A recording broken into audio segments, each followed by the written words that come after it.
Assalamualaikum warahmatullahi wabarakatuh. Alhamdulillahi rabbil alamin.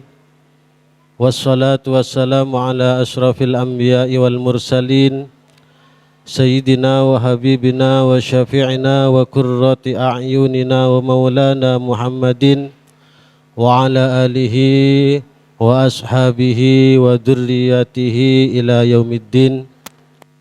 Subhanaka la ilma lana illa ma 'allamtana innaka antal alim. Rabbi shrah li sadri wa yassir li amri wahlul 'uqdatam min lisani yafqahu qawli.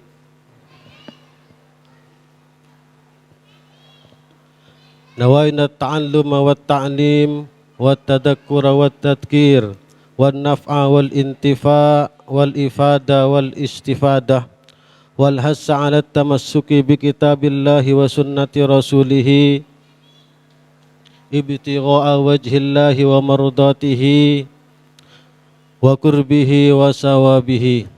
Allahumma inna nas'aluka fahman nabiyyin wa hifdzal mursalin wa ilhamal malaikatil muqarrabin. Allahumma aghnina bil ilmi wa zayyin lana bil hilmi wa akrimna bit taqwa wa jammilna bil afiyah ya arhamar rahimin. Hadirin hadirat segenap ibu-ibu, bapak-bapak yang hadir pada sore hari ini, alhamdulillah sebagai ungkapan rasa syukur kehadirat Allah Subhanahu wa taala yang telah melimpahkan rahmat, nikmat, taufik, hidayah dan inayahnya pada kita sekalian, sehingga pada sore hari ini kita ditakdirkan kembali duduk dalam satu majelis dalam rangka ikuti kajian kitab Wasiyatul Mustafa. Mudah-mudahan kehadiran kita di majelis ini senantiasa membawa barokah dan mendapatkan ilmu yang bermanfaat. Amin ya rabbal alamin. Salatullah ma'a salamihi, semoga senantiasa hulut mengalir kehariban manusia teragung Nabi besar Muhammad sallallahu alaihi wasallam yang telah membawa kita dari alam jahiliyah menuju alam ilmiah. Besar harapan kita agar kelak kita diakui sebagai umatnya dan berhak mendapatkan syafaatul udma dari beliau baginda agung Rasulullah Muhammad sallallahu alaihi wasallam. Amin ya rabbal alamin. Hadirin hadirat, ibu-ibu, bapak-bapak yang saya hormati, baik kita langsung membaca tema dari kitab Wasiyatul Mustafa. Kita baca terlebih dahulu keseluruhan, kemudian kita jelaskan satu persatu. Mudah-mudahan waktunya cukup. Baik, kita mulai. Qala al-muallif rahimahullahu ta'ala wa nafa'na bihi amin. Ya Ali, man at'ama musliman biti binafsin kataballahu lahu alfi hasanatin wa maha anhu alfi sayyiatin wa rafa'a lahu alfa darajatin. Kata Rasulullah sallallahu alaihi wasallam kepada sahabat Ali, ya Aliyu, wahai Ali, barang siapa yang memberikan makanan kepada seorang muslim biti binafsin, dengan hati yang ikhlas, dengan hati yang legowo, dengan hati yang bahagia, kataballahu lahu alfi hasanatin, maka Allah akan mencatat bagi orang tersebut 1.000.000 kebaikan. Dianggap melakukan 1.000.000 kebaikan. Kemudian wa maha anhu alfi sayyiatin, menghapus baginya, bagi orang yang memberikan makanan kepada sesama muslim, dihapus 1.000.000 keburukan. Kemudian wa rafa'a lahu alfa darajatin, mengangkat baginya 1000 derajat. Baik, kita lanjut. Ya Aliyu hubbah li akhika kama tuhibbu li nafsika. Wahai Ali, cintailah saudaramu sebagaimana engkau mencintai dirimu. Ya Ali, utlubul khaira inda sabahil wujuh wa akrimid dhaifah fa innahu idza nazala biqaumin nazala ma'hu rizquhu wa idza irtahala bidunubi ahlil manzil fayulqiha fil bahri. Wahai Ali, sebarlah kebaikan dengan wajah, menampakkan wajah yang berseri-seri, wajah yang tersenyum. Wa akrimid dhaifa, dan muliakanlah, hormatilah tamu, karena sesungguhnya tamu itu datang dengan membawa rezekinya dan pulang keluar dari rumah dengan membawa dosa-dosa sahibul bait, dosa-dosa pemilik rumah, lalu dilemparkan ke laut. Ya Ali, wahai Ali, lam tadkhulil malaikatu baitan fihi tasawira aw tamasilah aw akin liwalidayhi aw baitan la yadkhuluhu daifun. Wahai Ali, sesungguhnya malaikat tidak akan masuk ke dalam rumah kalau di dalam rumah itu ada gambar, ada patung. Atau malaikat tidak akan masuk ke dalam rumah apabila di rumah itu ada seorang anak yang durhaka, berani kepada orang tuanya.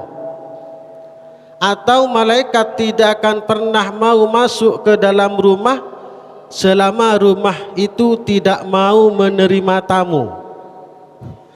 Nah, ini. Kemudian kita lanjut. Ya Ali, isna'il ma'ruf walau ma'as safalah. Wahai Ali, berbuatlah baik walaupun hanya kepada orang-orang rendahan. Kemudian sahabat Ali bertanya, ya Rasulullah, as-safalah itu siapa? Idza wu'ida, kata Rasulullah, lam yatta'id, wa idza zujira lam yazdajir, wa la yubali bima qala wa makilah. Safalah itu adalah orang-orang yang apabila dinasehati ia tidak mau menerima nasihat, apabila ditegur ia tidak mau menerima teguran, dan ia tidak peduli terhadap apa yang ia katakan. Apa yang ia katakan itu adalah as-safalah. Baik, itu mungkin tema yang akan kita bahas pada sore hari ini. Baik, kita bahas dari pertama. Ya Ali, man at'ama musliman biti binafsin kataballahu lahu alfi sahasanatin wa maha anhu alfi sayyatin wa rafa'a lahu alfa darajatin. Kata Rasulullah sallallahu alaihi wasallam kepada sahabat Ali, wahai Ali, siapa saja yang memberikan makanan kepada orang muslim, memberi makanan dengan hati yang ikhlas, dengan hati yang legowo, dengan hati yang bahagia, maka Allah akan mencatat baginya 1 juta kebaikan, menghapus baginya 1 juta keburukan, dan menambah 1000 derajat baginya. Ini adalah keutamaan dari bersedekah.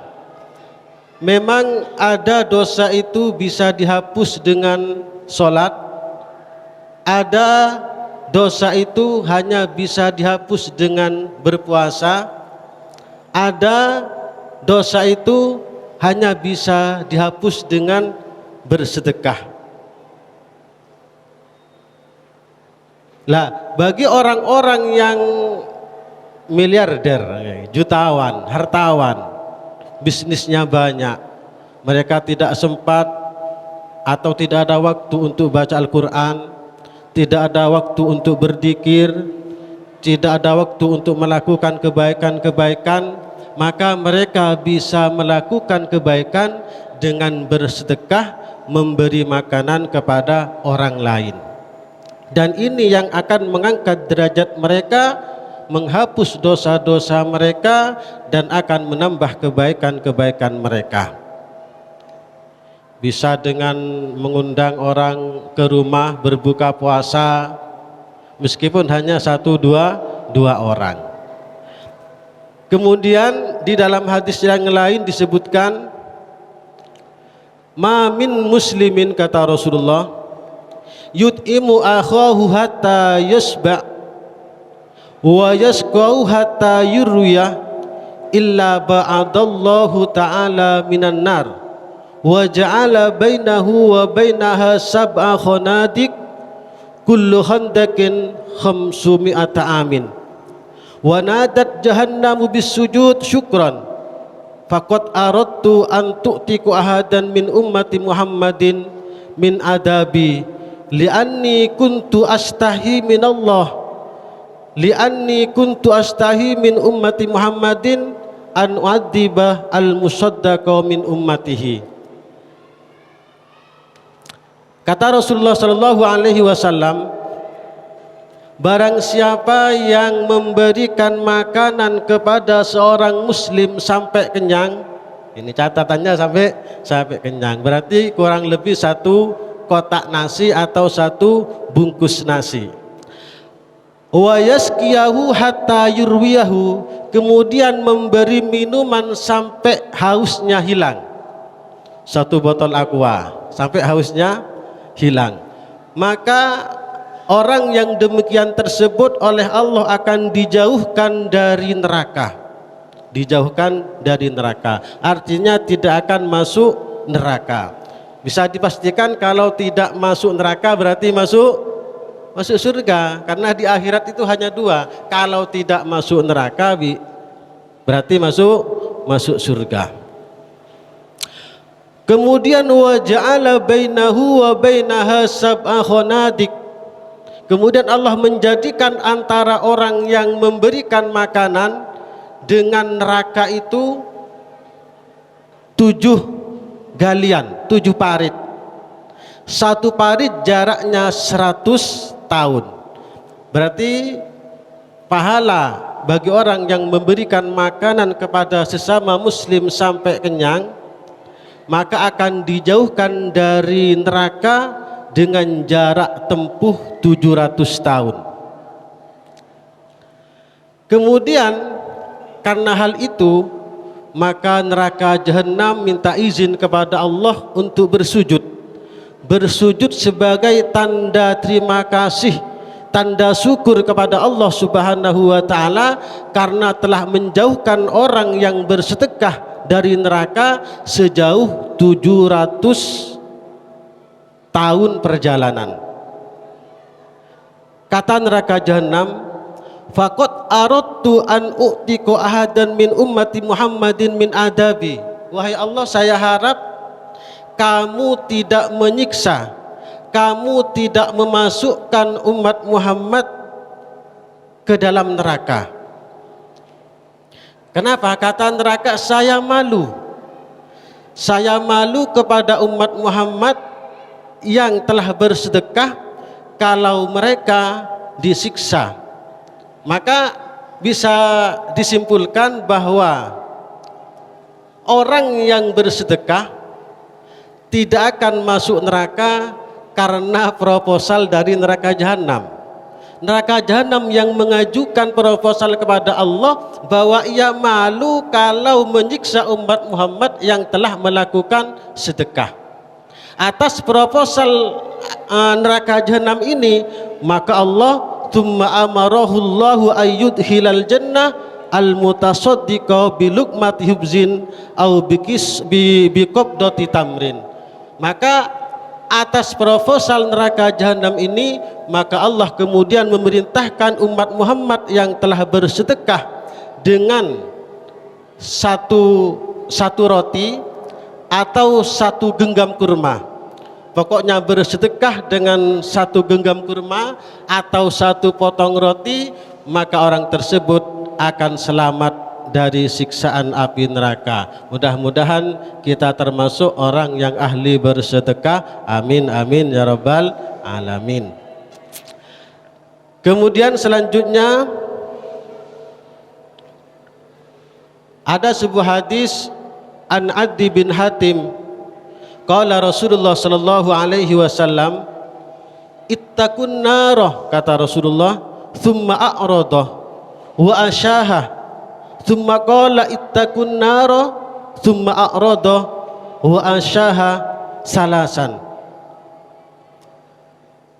Kata Rasulullah sallallahu alaihi wasallam, takutlah pada neraka atau jauhilah neraka. Kemudian Rasulullah setelah bersabda demikian berpaling, lalu menyingkir. Kemudian Rasulullah bersabda lagi, ittaqun nar, takutlah neraka, jauhilah neraka. Kemudian Rasulullah berpaling dan menyingkir. Hal itu sampai terjadi 3 kali. Sehingga para sahabat yang mendengar kata-kata Rasulullah sallallahu alaihi wasallam tersebut menyangka bahwa Rasulullah ketika itu melihat api neraka sebenarnya.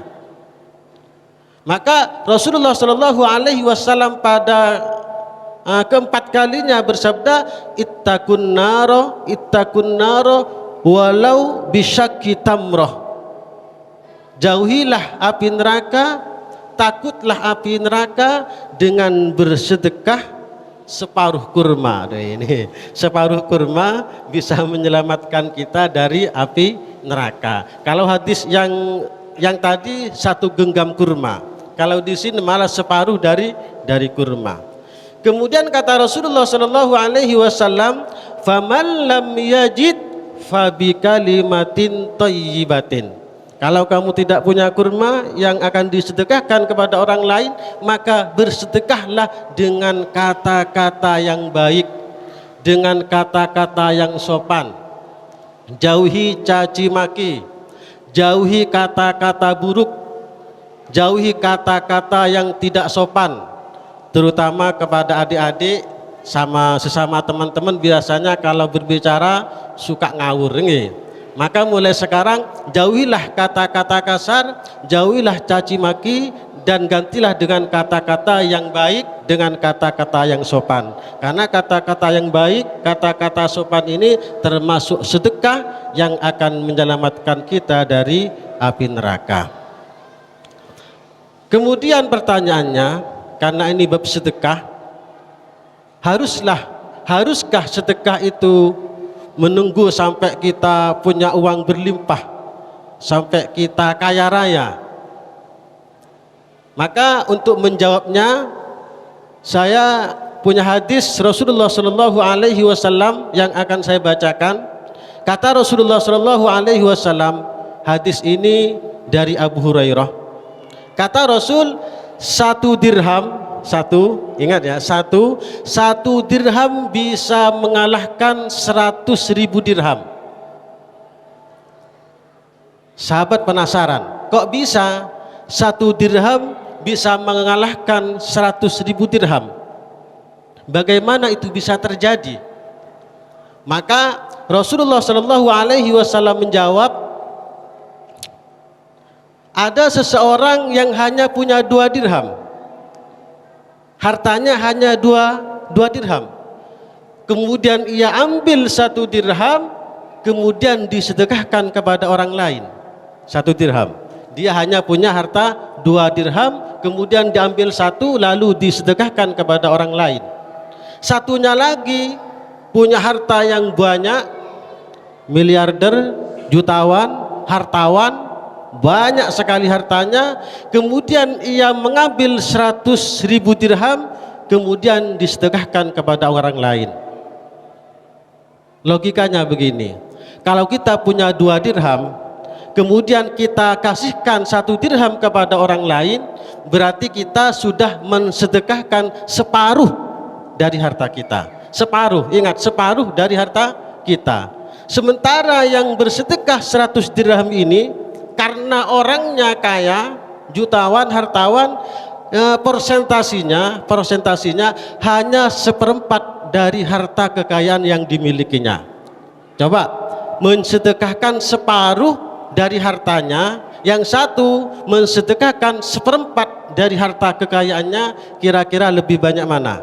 Lebih banyak yang separuh meskipun hanya satu dirham.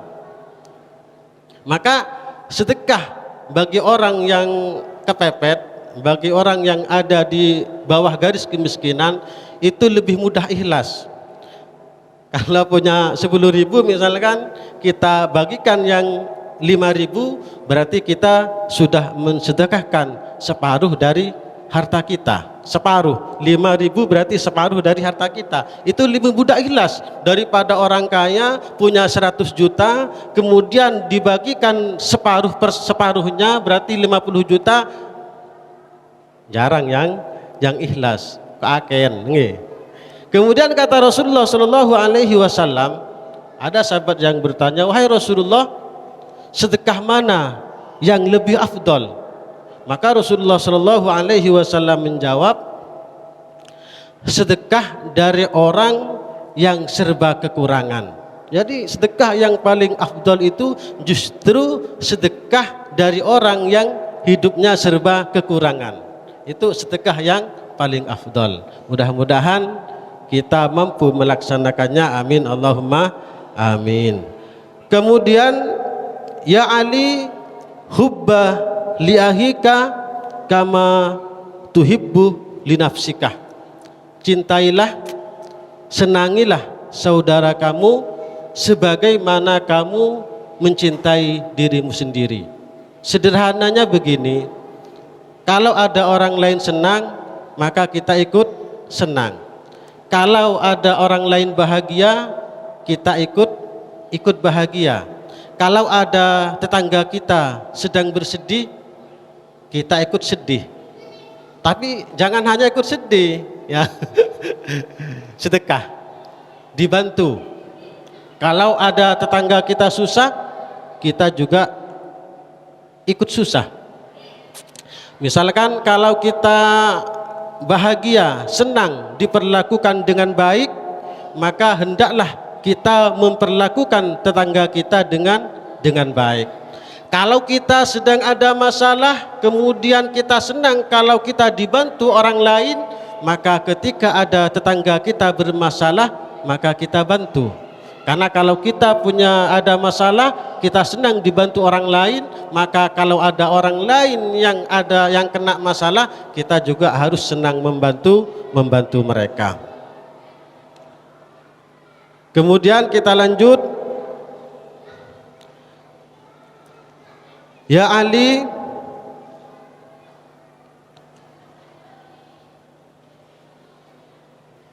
utlubul khaira inda sabahil wujuh wa akrimid dhaifah. Wahai Ali, sebarlah kebaikan dengan menampakkan wajah yang berseri-seri, wajah yang tersenyum. Pagi-pagi melihat istrinya senyum, melihat anaknya senyum, melihat tetangganya senyum.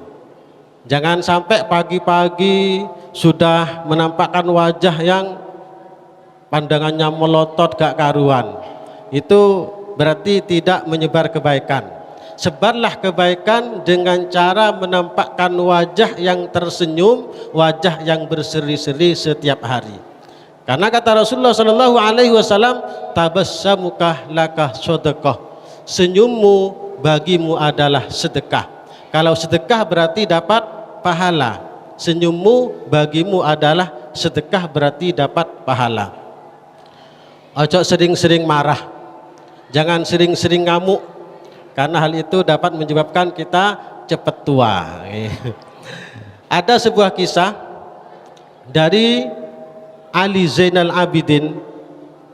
Ketika itu Ali Zainal Abidin ini datang waktu sholat mau berwudu.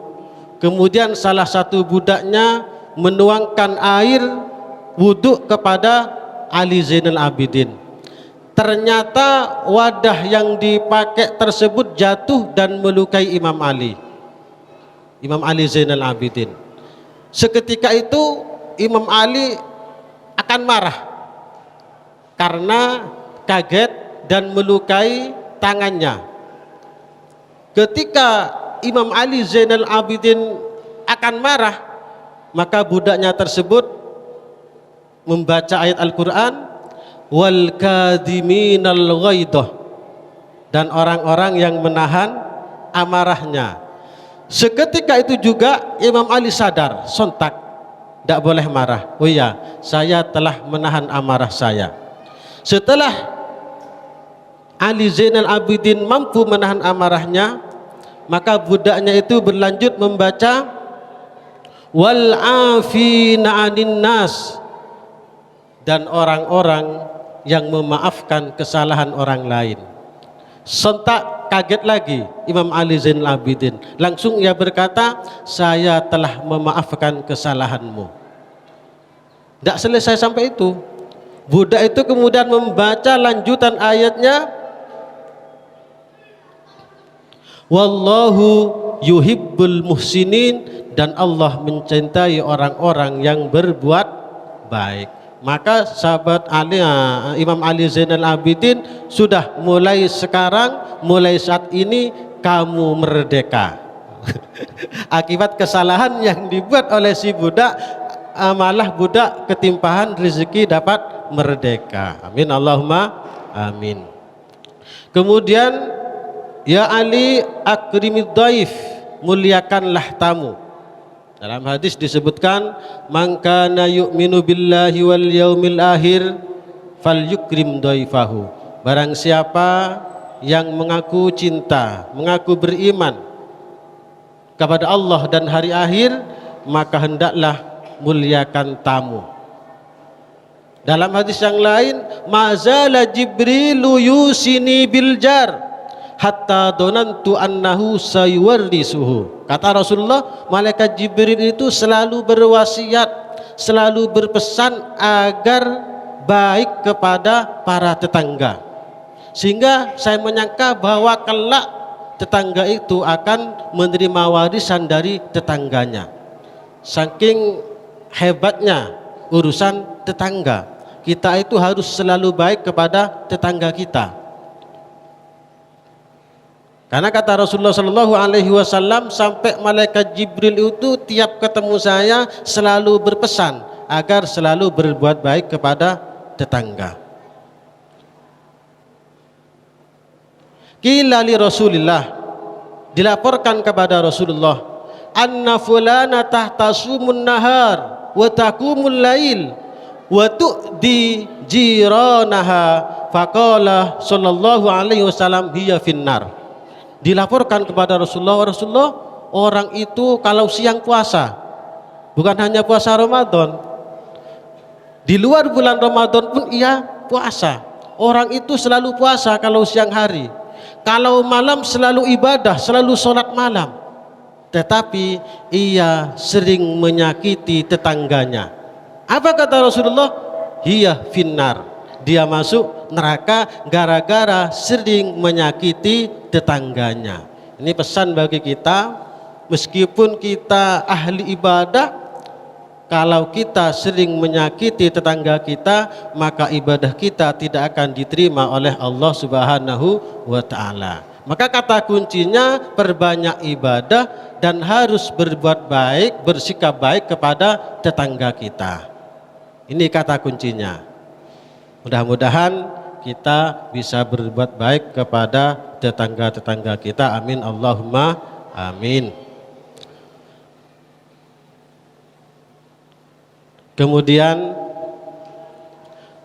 ada salah satu istri sahabat yang selalu mengeluh karena suaminya sering kedatangan tamu. Semakin banyak tamu, semakin lelah karena menyiapkan makanan hidangan untuk tamu. Karena suaminya sering membawa tamu ke rumah, ia berkeluh kesah kepada Rasulullah Sallallahu Alaihi Wasallam. Tapi Rasulullah tidak memberikan jawaban. Akhirnya keesokan harinya Rasulullah Sallallahu Alaihi Wasallam bertamu ke rumah perempuan tersebut. Si perempuan ini sangat senang ketika Rasulullah yang menjadi tamunya. Lain dengan sahabat yang lain, ketika bertamu ke rumahnya dia gak sipiro senang ngoten. Ketika Rasulullah yang bertamu dia sangat senang sekali, dihormati, dimuliakan. Kemudian setelah selesai bertamu, Rasulullah Shallallahu Alaihi Wasallam keluar dari rumahnya mau pulang. Tapi pesan dulu kepada suaminya, panggil istrimu. Lihat ketika saya keluar dari rumahnya. Panggil istrinya. Panggil istrinya, mengantar Rasulullah ke depan pintu, kemudian melihat ke arah pintu. Ke arah pintu di mana Rasulullah Shallallahu Alaihi Wasallam keluar. Ternyata di belakang Rasulullah Shallallahu Alaihi Wasallam itu yang mengikuti Rasulullah keluar dari rumahnya adalah binatang melata, binatang berbisa. Semuanya ikut keluar. Berarti keburukan-keburukan yang ada di dalam rumahnya ikut keluar bersama tamu, dan dosa-dosanya pun juga keluar bersama tamu, nanti oleh tamunya dibuang ke laut. Ini keutamaan orang-orang yang memuliakan tamu dan menghormati tamunya. Karena kata Rasulullah Shallallahu Alaihi Wasallam, ad-dhaif yanzilu birizkihi wa yartahilu bidunubi ahlil bait. Tamu itu datang dengan membawa rizkinya sendiri, dan ia akan keluar pulang dengan membawa dosa-dosa sahibul bait, dosa-dosa pemilik rumah. Maka kalau ada tamu dihormati, dimuliakan, disuguhi. Tapi prinsipnya tamu itu ada prinsip yang harus dipakai oleh tamu, ada prinsip yang harus dipakai oleh sahibul bait, pemilik rumah. Kalau tamu prinsipnya harus ad-dhaif kal mayyit. Tamu itu seperti orang meninggal dunia, disuguhi boleh, nggak disuguhi tidak apa-apa, diajeni bagus, nggak diajeni boten napa-napa. Itu prinsipnya tamu. Tetapi prinsipnya sahibul bait, pemilik rumah, ad-dhaif kas sultan atau kal malik.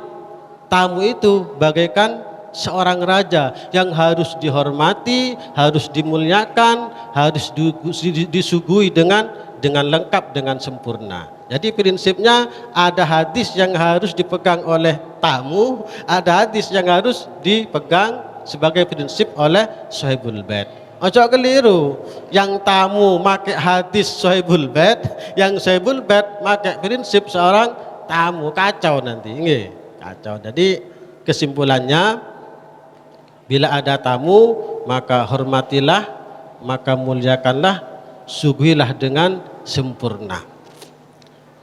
Suatu ketika Rasulullah Shallallahu Alaihi Wasallam ada tamu. Pada waktu itu Rasulullah tidak ada makanan di rumah.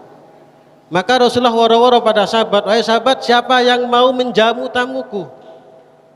Salah seorang sahabat semangat, saya wahai Rasulullah, saya yang akan menyuguhi tamumu. Akhirnya dibawa pulang tamu Rasulullah ke rumahnya. Nyampe ke rumah, tanya sama istrinya, wahai istriku, adakah makanan di rumah? Jawab istrinya, nggak ada sama sekali makanan. Padahal sudah siap menyuguhi tamu Rasulullah. Yang ada ini untuk anak kita, untuk anak-anak kita. Sudah, tidurkan anak-anak kita. Kita kasihkan makanan untuk anak kita kepada tamu kita. Itulah prinsip sahabat ketika menjamu tamu. Sampai kalau perlu dihutangkan kepada tetangganya yang punya. Kurang lebihnya mohon maaf karena waktunya sudah habis. Assalamualaikum warahmatullahi wabarakatuh.